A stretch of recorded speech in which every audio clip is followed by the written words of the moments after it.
Hagrid, he said quietly, I think you must have made a mistake. I don't think I can be a wizard. To his surprise, Hagrid chuckled. Not a wizard, eh?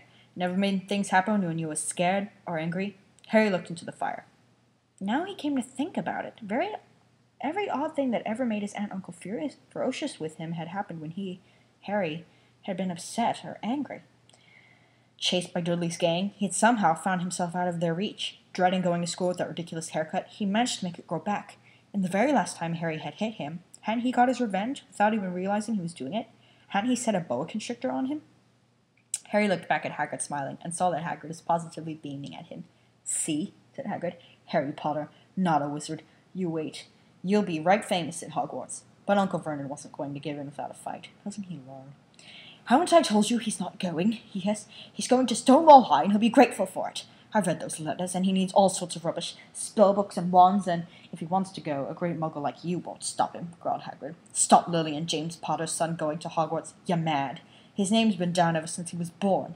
He's off to the finest school of witchcraft and wizardry in the world. 7 years there, and he won't know himself. He'll be with youngsters of his own sort, for a change. He'll be under the greatest headmaster Hogwarts ever had. Albus Dumbledore. I'm not paying for some crackpot old fool to teach him magic tricks, yelled Uncle Vernon. But he had finally gone too far. Hagrid seized his umbrella and whirled it over his head. Never, he thundered, insult Albus Dumbledore in front of me. He brought the Dumbledore swishing down through the air to point it at Dudley. There was a flash of violet light, a sound like a firecracker, a sharp squeal, and the next second, Dudley was dancing on the spot with his hands clasped over his fat bottom, howling in pain. When he turned his back on them, Harry saw a curly pig's tail poking through the hole in his trousers. Uncle Vernon roared. Pulling Aunt Petunia and Dudley into the other room, he cast one last terrified look at Hagrid and slammed the door behind him. Finally, he leaves.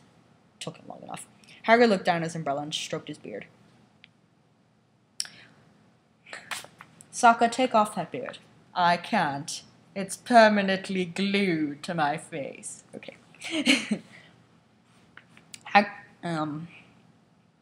Shouldn't have lost me temper, he said ruefully, but it didn't work anyway. Meant to turn him into a pig, but I suppose he was so much like a pig anyway, there wasn't much left to do.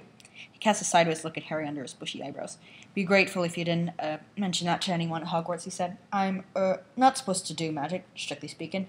I was allowed to do a bit to follow you in, get your letters and to you and stuff. One of the reasons I was so keen to take on the job. Why aren't you allowed to do magic? Asked Harry. Oh, well, when I was at Hogwarts myself, but... Hogwarts. I was at Hogwarts myself, but I, got expelled, to tell you the truth, in me 3rd year. They snapped me wand in half and everything. But Dumbledore let me stay on as gamekeeper.